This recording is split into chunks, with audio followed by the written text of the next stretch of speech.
తిరుపతి జిల్లాల SP Subbarayudu sir పిలుపు చేయంగా చాలైన నో హెల్మెట్ నో పెట్రోల్ కార్యం జోర్దార్గా సాగుతుందో. హెల్మెట్ పెట్టుకోకుంటే పెట్రోల్ పోయ్యరేమో అని కొందరు, మన పానాల కోసమే చెప్తాండ్రు కదా అని ఇంకొందరు హెల్మెట్లు పెట్టుకునే పోతాండ్రు బంకులాలకు.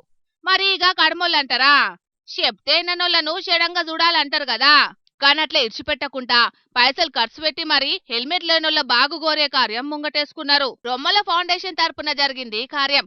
తిరుపతి రూరల్ తనపల్లి కాడున్న ఇండియన్ ఆయిల్ పెట్రోల్ బంకుకు ఖాళీ తలకాయలతో వచ్చినోళ్లకు ఫ్రీగా హెల్మెట్లు వంచిండు రొమ్మెల ఫౌండేషన్ పెద్ద రొమ్మల రాజేష్ రెడ్డి సారు.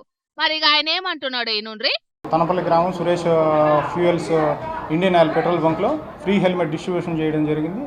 ఇది గత కొద్ది రోజులుగా మన తిరుపతి జిల్లా పోలీసు వారు నిర్వహిస్తున్న గొప్ప కార్యక్రమం అటువంటి నో హెల్మెట్ నో పెట్రోల్ దానికి కొనసాగింపుగా, మరియు ఇండియన్ ఆయిల్ వాళ్ళు తిరుపతి డివిజన్ వారు గొప్ప క్యాంపెయిన్ నిర్వహిస్తున్నారు. వారు వేర్ హెల్మెట్ సేవ్ లైఫ్స్ అనేసి వాళ్ళు ఒక కార్యక్రమం, వారందరికీ మద్దతుగా మరియు వారిని స్ఫూర్తి తీసుకొని ఈరోజు ఇక్కడ ఈ రొమ్మాల ఫౌండేషన్ తరఫున హెల్మెట్లు పంపిణీ చేయడం జరిగింది.